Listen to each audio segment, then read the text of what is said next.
Epístola de Paulo aos Efésios, capítulo 5. No capítulo 5 eu quero ler o verso 22 e o verso 25, e depois no capítulo 6, o verso 1 e o verso 4. Efésios 5, primeiramente, versos 22 e 25, e no capítulo 6, o verso 1 e o verso 4. Eu vou ler, peço que você acompanhe e que mantenha assim a sua Bíblia aberta durante a mensagem.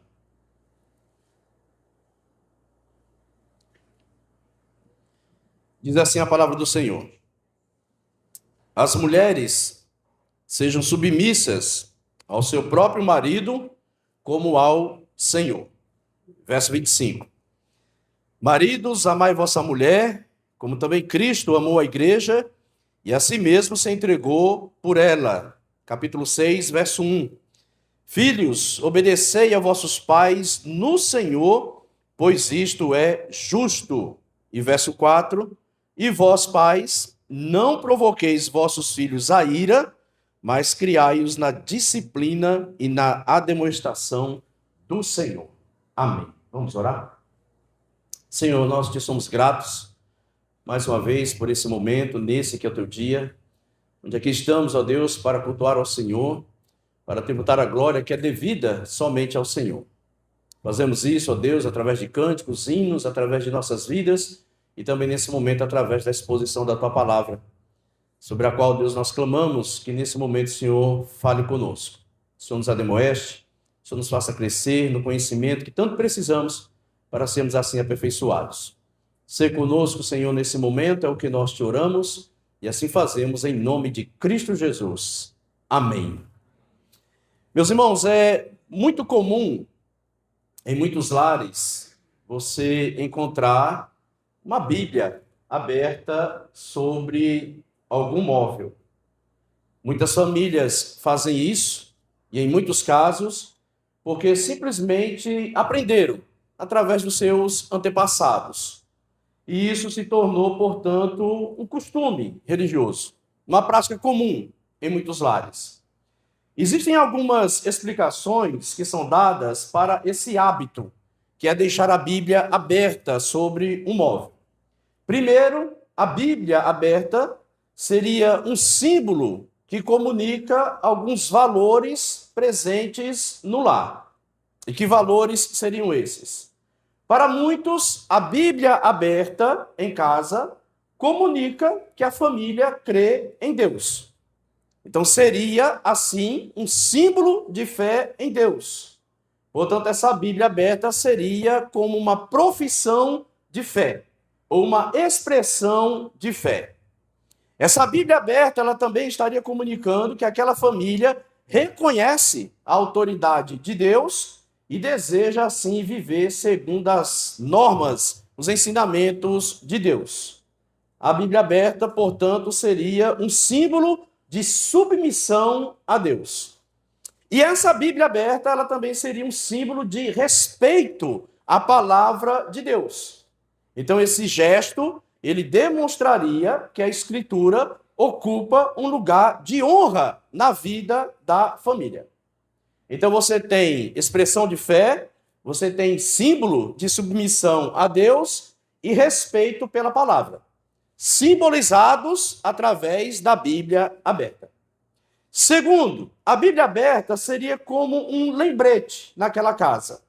Então, para muitos, essa Bíblia aberta tem a função, e uma função, segundo aqueles que assim acreditam, positiva, que é incentivar a leitura da Bíblia naquela casa, lembrar sobre a necessidade de se buscar a Deus e a necessidade de meditação diária na palavra de Deus. Então, a Bíblia ela funcionaria como um lembrete, uma lembrança àquela família. E terceiro, a Bíblia aberta traria proteção espiritual àquela casa. Aí aqui nós já saímos do simbolismo e da lembrança para o misticismo. A ideia é a de que a Bíblia aberta abençoa espiritualmente a casa. E é por isso que nesses casos você vai encontrar essa Bíblia aberta ou no Salmo 91 ou no Salmo 23. Porque alguns acreditam que a Bíblia, assim, estaria trazendo proteção àquele lar e àquela família. O entendimento é de que a presença física da Bíblia afastaria o mal daquela casa. Quando nós olhamos, meus irmãos, para a própria Bíblia, nós podemos observar que ela não foi nos dada simplesmente para ser uma peça decorativa em cima de um móvel. Ela não foi simplesmente nos dada para ficar aberta, né, diante ou em cima de qualquer móvel no lar. A Bíblia nos mostra o tratamento que nós devemos dispensar a ela. E o tratamento que devemos dispensar à Bíblia é ler a Bíblia, meditar no que foi lido e praticar o que foi meditado. Ler a Bíblia, meditar no que foi lido e praticar o que foi meditado. Deus, ele disse assim a Josué: não cesses de falar deste livro da lei, antes medita nele dia e noite, para que tenhas o cuidado de fazer segundo tudo quanto nele está escrito. Então fará prosperar o teu caminho e serás bem-sucedido. Sem leitura, sem meditação, sem prática, a Bíblia aberta sobre o móvel não passa disso, de uma Bíblia aberta. Uma família, ela não é abençoada por ter uma Bíblia aberta em um móvel, por simplesmente fazer dessa Bíblia, como eu disse, uma peça de decoração. Para que um lar, de fato, seja abençoado, é necessário que a família que habita nesse lar leia a Bíblia, medite no que foi lido e coloque em prática o que foi meditado. Isso porque nós sabemos que a Bíblia, ela exerce um papel fundamental no lar, para que esse lar, de fato, venha a ter uma família saudável. E observe aqui, tá? Eu estou falando que a Bíblia, ela possui um papel fundamental para que em um lar haja uma família saudável. Não é uma família perfeita. A Bíblia, ela não produz famílias de comercial de margarina. Essa expressão, e eu acredito que você já ouviu e conhece o conceito por detrás dela, é uma expressão usada para descrever uma família que parece perfeita, e perfeita demais, feliz demais e sem problemas aparentes. Então, os mais velhos aqui vão lembrar, né, que a TV passava assim esses comerciais de margarina, onde apresentava ali uma família bonita, uma família sorridente, pais e filhos, né, em harmonia, em um café da manhã perfeito. Então, esses comerciais, eles transmitiam simplesmente e assim construíam uma imagem de uma família perfeita. Não se mostrava os problemas que são normais a toda família.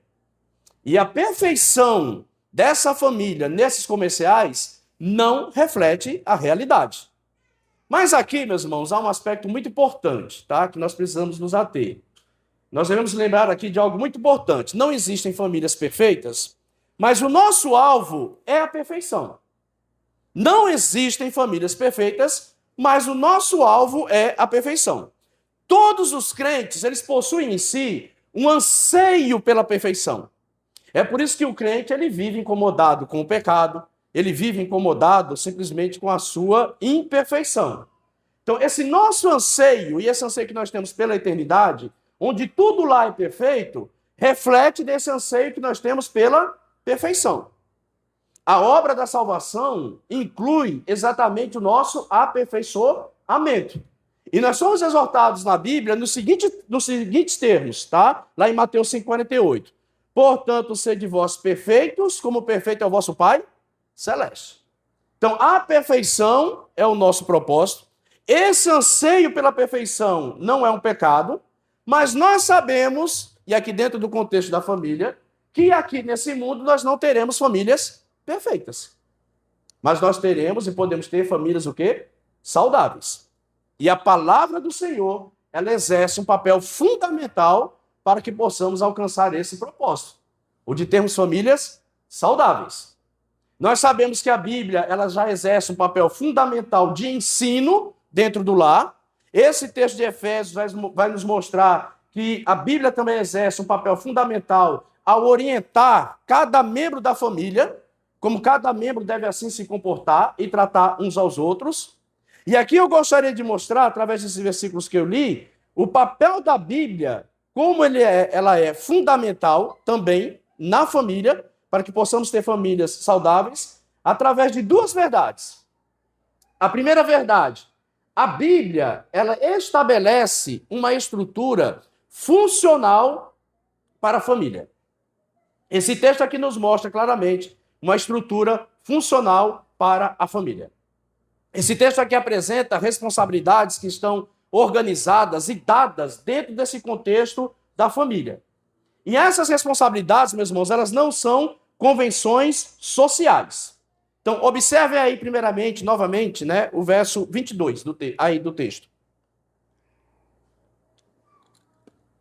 Dentro dessa estrutura funcional que Deus estabeleceu, o verso 22 diz assim: as mulheres sejam o quê?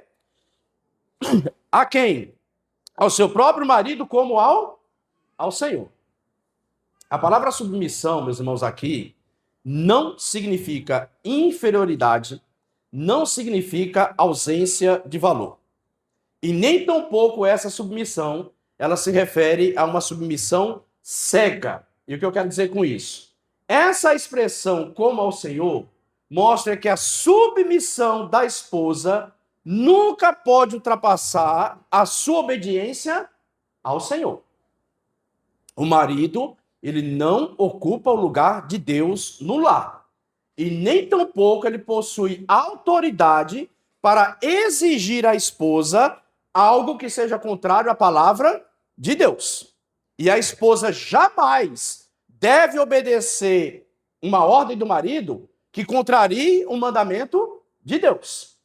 Então essa submissão aqui, ela não é cega, né? Simplesmente a mulher vai obedecer porque o marido é marido. Não. A submissão dela vai até onde esse marido está sendo fiel à própria palavra de Deus. E como eu disse, a submissão aqui não significa inferioridade, como a nossa sociedade assim crê e assim tem ensinado. Ela é funcionalidade. Quando a esposa aqui, ela reconhece essa submissão, ela está reconhecendo a autoridade que o marido tem, que é uma autoridade delegada por Deus. E aí ela mesma reconhece que há uma ordem funcional dentro do casamento, que é uma ordem também estabelecida por Deus. Então, nessa estrutura funcional, a mulher é submissa ao marido. Verso 25. Maridos, amai vossa mulher, como também Cristo fez o quê? Amou a igreja e a si mesmo se entregou por ela. Nessa estrutura funcional estabelecida por Deus, a esposa deve ser amada pelo marido, como Cristo amou a igreja. O verbo usado aqui, meus irmãos, por Paulo para amar está relacionado ao substantivo ágape na língua grega. E na língua grega, esse amor, ele é sacrificial, ele significa entrega, ele significa compromisso, ele significa cuidado, ele significa renúncia e significa a busca pelo bem do outro. Então, esse amor aqui é um amor prático, demonstrado em ações e comprometido com o bem da outra pessoa. E o mais importante, quem é o modelo que Paulo apresenta aqui para o marido? É a pessoa de quem? De Cristo. Paulo vai dizer, como também Cristo amou a igreja e a si mesmo se entregou por ela. Esse amor do marido aqui, ele é sacrificial, ele é protetor. A liderança masculina, e mesmo entre os cristãos, homens cristãos, ela às vezes é entendida assim, ela não é dominadora, mas ela envolve proteção, ela envolve sacrifício. Jesus, meus irmãos, ele não fez, e você não vai simplesmente encontrar isso, né, na palavra do Senhor, uma simples declaração de amor à sua igreja. Não. Se fosse hoje, Jesus não iria lá para o Instagram e apenas postaria uma declaração de amor à sua igreja, para que todo mundo visse isso. Ele mostrou esse amor na prática. Ele morreu pela igreja. Ele se deu pela igreja. E esse amor sacrificial faz parte da estrutura funcional estabelecida aqui por Deus para a família. Jesus como exemplo de alguém que simplesmente entregou a própria vida em favor da igreja. E esse também é o papel do marido. Seguindo, vejam aí agora o verso 1 do capítulo 6. Filhos, façam o quê? Obedecei a vossos pais no Senhor, pois isto é o quê? Justo. Então, nessa estrutura funcional, os filhos devem obedecer aos pais. E a palavra obedecer aqui, meus irmãos, ela não significa apenas ouvir atentamente, mas significa submeter-se à orientação dos pais. E essa obediência por parte dos filhos revela que eles reconhecem a autoridade dos pais. Então, quando um filho ele submete à autoridade dos pais, ele está fazendo isso. Eu estou reconhecendo que os meus pais possuem essa autoridade. E por isso eu preciso obedecê-los. Eles têm autoridade sobre mim. Essa obediência também revela que os filhos reconhecem que a responsabilidade dos pais é exatamente de formá-los. A palavra aqui, meus irmãos, que nós encontramos para criar, né, ela não significa simplesmente criação. Significa formação. Nós não estamos criando filhos, nós estamos formando filhos. Essa obediência aqui, ela faz parte dessa estrutura que Deus estabeleceu para a família. E essa obediência por parte dos filhos é uma expressão da obediência que os filhos têm para com Deus. Porque veja que Paulo vai dizer assim: filhos, obedecei a vossos pais no Senhor. E Paulo vai dizer que essa obediência era o quê? É justa. Sabe o que isso significa? Que essa obediência ela é correta, ela é apropriada, ela é moralmente aceitável por Deus. E aí agora o verso 4, né? Vejam aí o verso 4. Que ainda faz parte dessa estrutura funcional. E vós, pais, não provoqueis vossos filhos a ira, mas criais na disciplina e na demonstração do Senhor. Então, nessa estrutura funcional estabelecida por Deus, os pais não podem, não devem provocar a ira dos filhos, mas devem criá-los na disciplina e na demonstração do Senhor. O verbo provocar aqui, utilizado por Paulo na língua grega, significa irritar de uma forma intensa, exasperar, provocar ressentimento, levar alguém à indignação. É isso que significa aqui provocar ira. É você simplesmente provocar ressentimento no coração do seu filho. É você simplesmente irritá-lo de uma maneira intensa. E tudo isso ocorre quando os pais não exercem a autoridade que deveriam sobre os seus filhos, de uma maneira correta. O texto aqui, meus irmãos, está condenando uma atitude autoritária da parte dos pais. Uma ação, né, que muitas vezes é excessiva e muitas vezes injusta.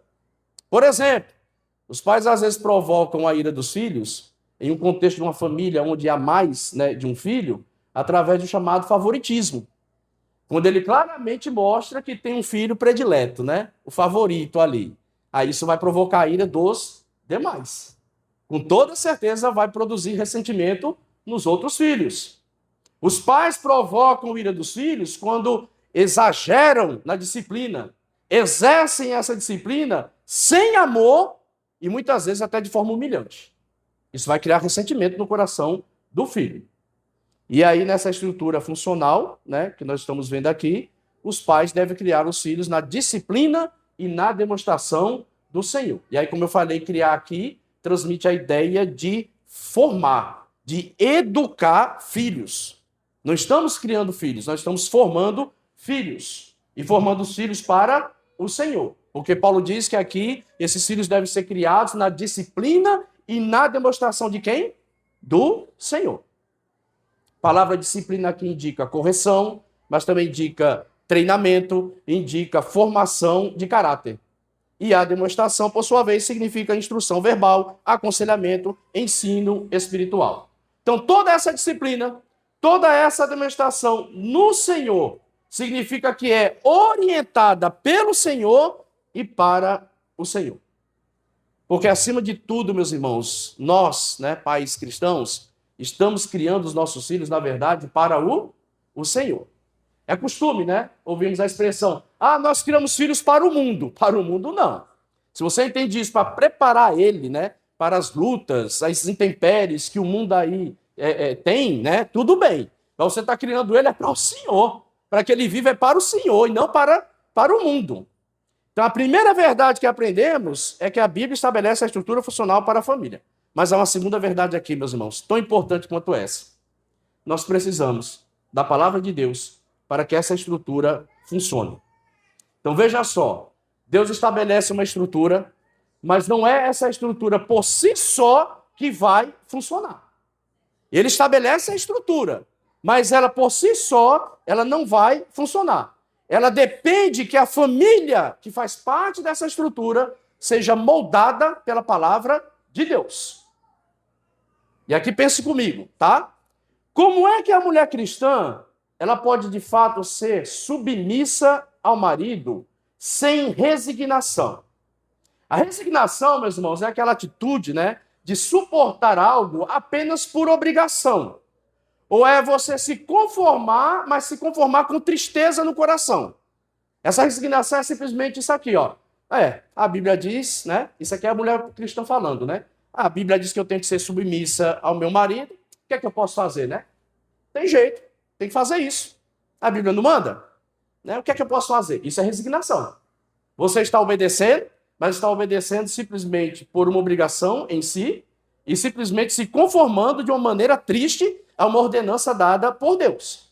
Mas a submissão da mulher, embora seja um dever, é uma submissão voluntária e deve ser de boa vontade.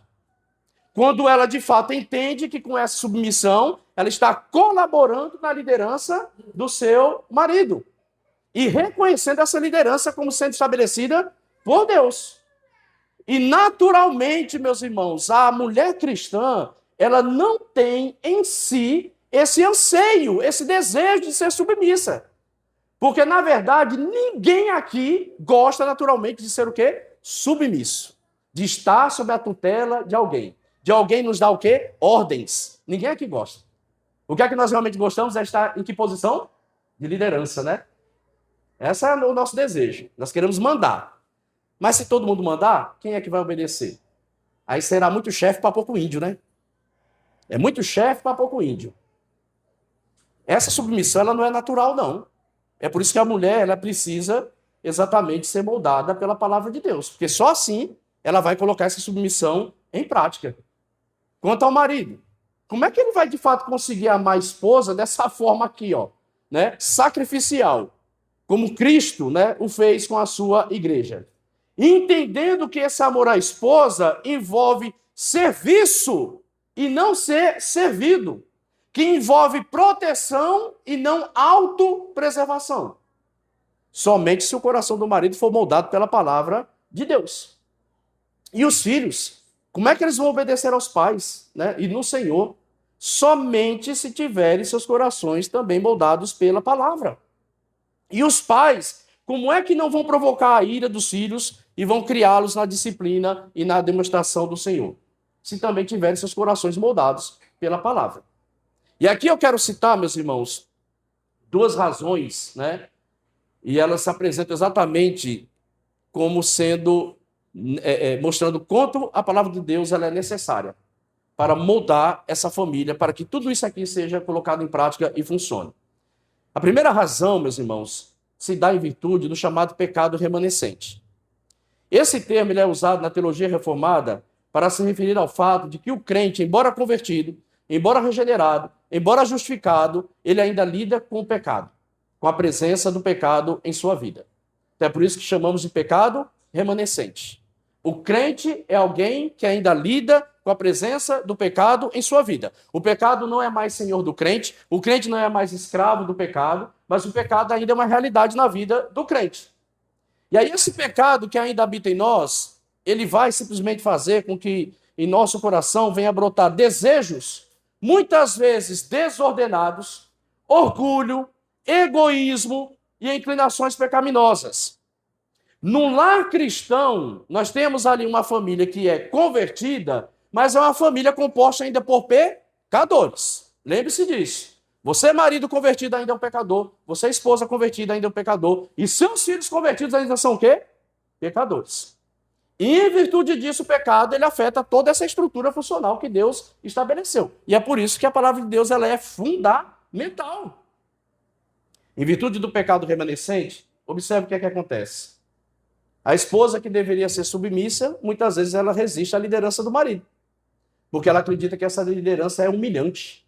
E reconhecer que o marido é líder também é humilhante. Então, o pecado vai fazer com que ela resista à liderança do marido, porque ela acha que isso é humilhação. E o mundo faz esse discurso, né? E tem convencido muitas mulheres cristãs de que essa posição de submissão é humilhante. Os irmãos conhecem, né? Que é o lema da hora, né? O empoderamento feminino, né? Então a mulher tem que ser empoderada, né? Ela tem que superar o homem em tudo. Pecado faz com que a mulher cristã enxergue essa submissão como sendo uma humilhação. O marido que deve amar a esposa de modo sacrificial, ele, em virtude do pecado, muitas vezes coloca os seus interesses acima dos interesses da esposa. Ele coloca o seu bem-estar acima do bem-estar da esposa. Ele coloca as suas necessidades acima das necessidades espirituais e emocionais da esposa. Ele esquece que ele, na verdade, tem que estar ali, né, servindo a esposa e demonstrando esse amor sacrificial. E muitas vezes ele não vai exercer uma liderança amorosa, ele vai exercer uma liderança opressora e grosseira, em virtude do pecado. No caso dos filhos, que devem obedecer aos pais, eles sempre vão resistir à autoridade dos pais. Sempre. Quantos pais, né, não já ouviram da boca dos filhos? Vocês não mandam em mim, eu mando na minha vida, né? Eu sei o que é bom para mim, né? Mesmo vivendo debaixo do teto ali dos pais, né? Eles resistem, naturalmente resistem. Ou então eles obedecem quando convém, por interesse, ou somente quando estão sob vigilância, né? Aí veja que eles só obedecem nesses casos, né? Em virtude do pecado. Só quando convém, por interesse, ou se estão sob vigilância. E no caso da criação dos filhos, em virtude do pecado remanescente, os pais muitas vezes abusam da autoridade que possuem, agem com excessivo rigor e com medidas muitas vezes disciplinares que são humilhantes. Essa palavra ela se torna necessária em virtude do pecado remanescente. Mas tem uma segunda razão. A família, meus irmãos, não é uma convenção social. Quando uma família ela deixa de ser moldada pela palavra de Deus, ela vai ser tratada dessa maneira, como sendo uma convenção social. E o que é tratar a família como sendo uma convenção social? É considerá-la como algo criado exclusivamente pela cultura humana. E esse é o discurso da nossa sociedade. A família não é uma instituição criada por Deus. É uma convenção social. Foi o homem que criou a família. E aí, se a família é uma mera convenção social, então ela não possui uma estrutura estabelecida por Deus. E sendo assim, a estrutura que ela possui, ela pode simplesmente ser redefinida, mudada a todo e qualquer instante, de acordo com as preferências da sociedade, de acordo com a época, de acordo até mesmo com medidas políticas, né? Através de força de lei, tendências culturais, ou simplesmente através de uma ideologia. Então, a família, quando ela é vista como uma convenção social, ocorre simplesmente isso aqui, ó. O que hoje é considerado família, amanhã já não é. E depois de amanhã, já não é. E assim ela vai sendo redefinida a todo instante. Porque já que ela é uma criação nossa, nós fazemos o que bem entender com ela. Então eu vou determinar agora se ela é constituída de 2 homens, 2 mulheres, né? 1 homem e 3 mulheres, 3 homens e 3 mulheres. Então eu vou redefinindo. Simplesmente vou redefinindo. Até o gênero, né, que vai fazer parte dessa família, sou eu quem vou definir. Então cada membro simplesmente faz o que bem entender. E aqui, como nós vimos, né, Deus ele estabeleceu uma estrutura onde há responsabilidades e funções para cada membro da família. Então, se a família ela é uma convenção social, essas responsabilidades e funções também podem ser redefinidas de acordo com os nossos gostos, as nossas preferências.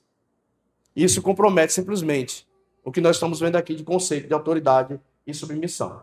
Então, uma família ela precisa ser moldada pela palavra de Deus para que essa estrutura funcione em virtude do pecado remanescente e para que ela não seja tratada como se fosse uma convenção social. Quero aqui, meus irmãos, concluir com 2 aplicações, tá? E elas são importantes também diante de tudo que nós acabamos de ver. A primeira aplicação é a seguinte: a capacitação de Deus ela é indispensável para que essa estrutura possa funcionar. Você acabou de ver o quanto a palavra de Deus exerce um papel fundamental para que essa estrutura, de fato, funcione. Não basta só confiar na estrutura, né? Embora ela seja estabelecida por Deus. Há necessidade da palavra de Deus. E levando em conta, como acabamos de ver, que ainda nós somos pecadores, meus irmãos, nós temos que ser muito sinceros. Aquilo que Deus exige aqui, tanto para a esposa, quanto para o marido, quanto para os filhos, quanto para os pais, né? No que diz respeito à criação, são exigências pesadas para nós, pecadores. São exigências pesadas. A mulher se submeter à liderança do marido, o marido, né, ter que deixar os seus interesses de lado em amor à sua esposa. Os filhos têm que obedecer os pais não podem abusar da autoridade que possuem. Para nós pecadores, colocar isso aqui em prática é difícil. Não há na esposa em si a capacidade para viver em submissão ao marido. Você não tem em você mesmo condições para isso. Não há em você, marido, capacidade para amar a esposa como Cristo amou a igreja. Os filhos não conseguem vencer sozinhos a rebeldia, né, que está ali, ó, no coração.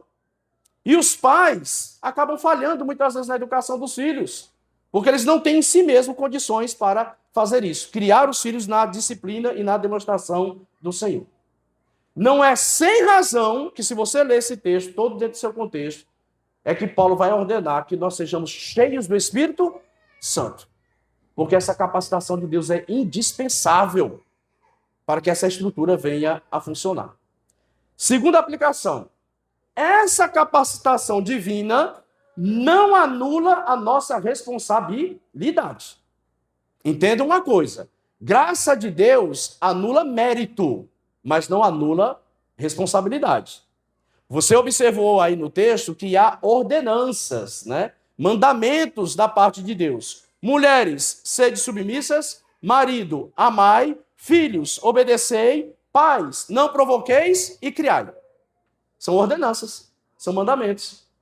E essas ordenanças implicam em quê? Em responsabilidade.